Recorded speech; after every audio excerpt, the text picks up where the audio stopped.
Number one has to go to Sinners. This is an experience which I will remember to 2025 for. The filmmaker just had an idea and created one. I enjoyed it for that, and I enjoyed it for what I was seeing, just from how he incorporated culture, history. All in all, I think just the experience of it, and especially watching it in IMAX, I wasn't expecting it to be number one. My number one is also Sinners for all the kind of reasons that Jonathan mentioned.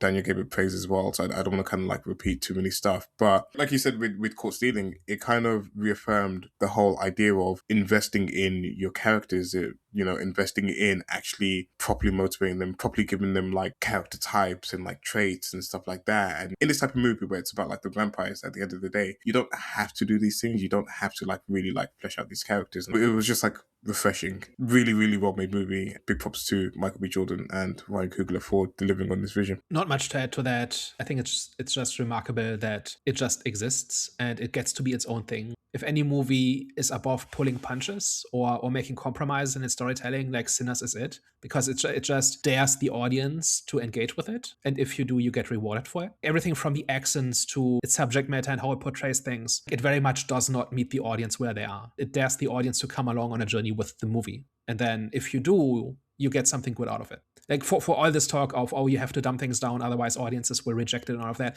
Sinners is kind of the poster child now for actually, no, if you're good enough, you can do what you want and audiences will celebrate you for it. All right, so my number one is September 5. I just will not stop talking about how great this movie is in terms of how to tell a story and how to construct human drama, historical drama, just how it uses basically the Wikipedia page of the events of this hostage crisis in 1972 as essentially the script. And the closer it is to historical fact, the better it is. And then it uses that as a scaffolding to hold up its characters. I don't see very many people singing the praises of this movie quite that much. It got a whole bunch of awards, I think, and it's gotten a bunch of good reviews, but audiences have, I think, largely ignored it. It also came out at a time where kind of the politics of it caused people to dismiss it. But if you actually engage with the movie, it's not actually about the Middle East. It's about German post-war history and kind of this big stress test for a Germany that wants to be better than it has been